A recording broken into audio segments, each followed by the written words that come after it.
Umealikwa nyumbani, twende dina nyumbani bwana. Ukiingia ameitwa mwenye nyumba, naona ukaongeze maziwa, akwambia kaa sitting room hapo. Akija kukuta uko jikoni na mama na mkewe, utakula dina, utakula makofi Ni wakati wa likizo. Kijana amesema Nairobi kuna mjombangu, wacha nikapumzike Nairobi wiki moja iliyobakia, ili nikirudi ni refresh mind, nikirudi shule niwe. Alipofika Nairobi, akapanda akaingia nyumba ile ya mjombake. Alipobisha, bahati mzuri mjombake na mkewe yuko pale, hodi karibu. Alipofunguliwa mlango, wale jamaa nyumbani walipomuona wakamuonyesha uso wa kazi. Wajua sura za kazi, sio?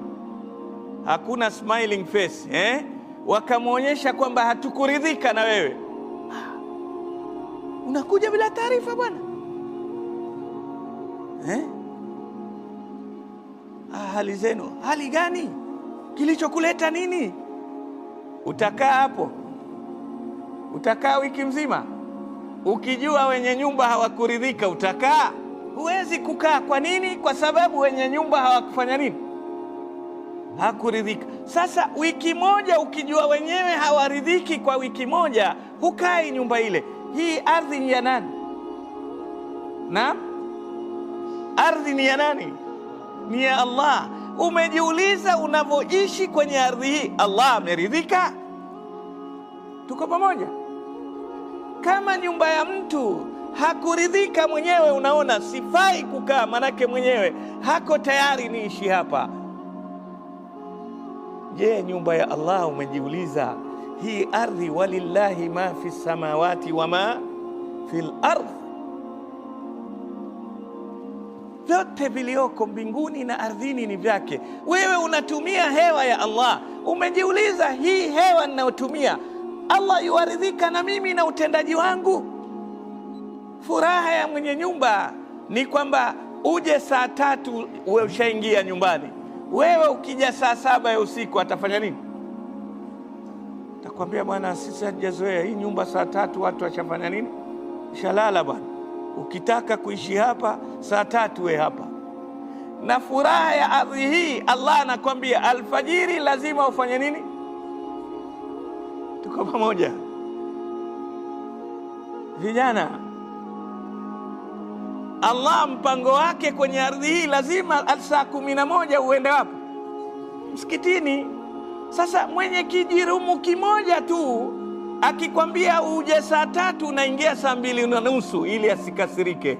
Anayekwambia amka saa 11 uje msikitini, wewe unaamka saa 1 au saa 2 unasema shule zimefungwa bwana, wacha tu relax. Je, wafikiria kwamba Allah yuaridhika? Ni swali muhimu katika maisha yako. Ukitaka kufaulu, ujiulize katika utendaji wako, namna unavyoishi, ujiulize, hivi ninavyoishi Allah yuaridhika na mimi?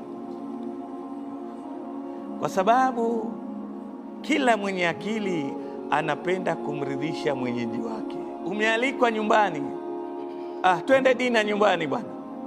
Ukiingia ameitwa mwenye nyumba, naona ukaongeze maziwa, akwambia kaa sitting room hapo.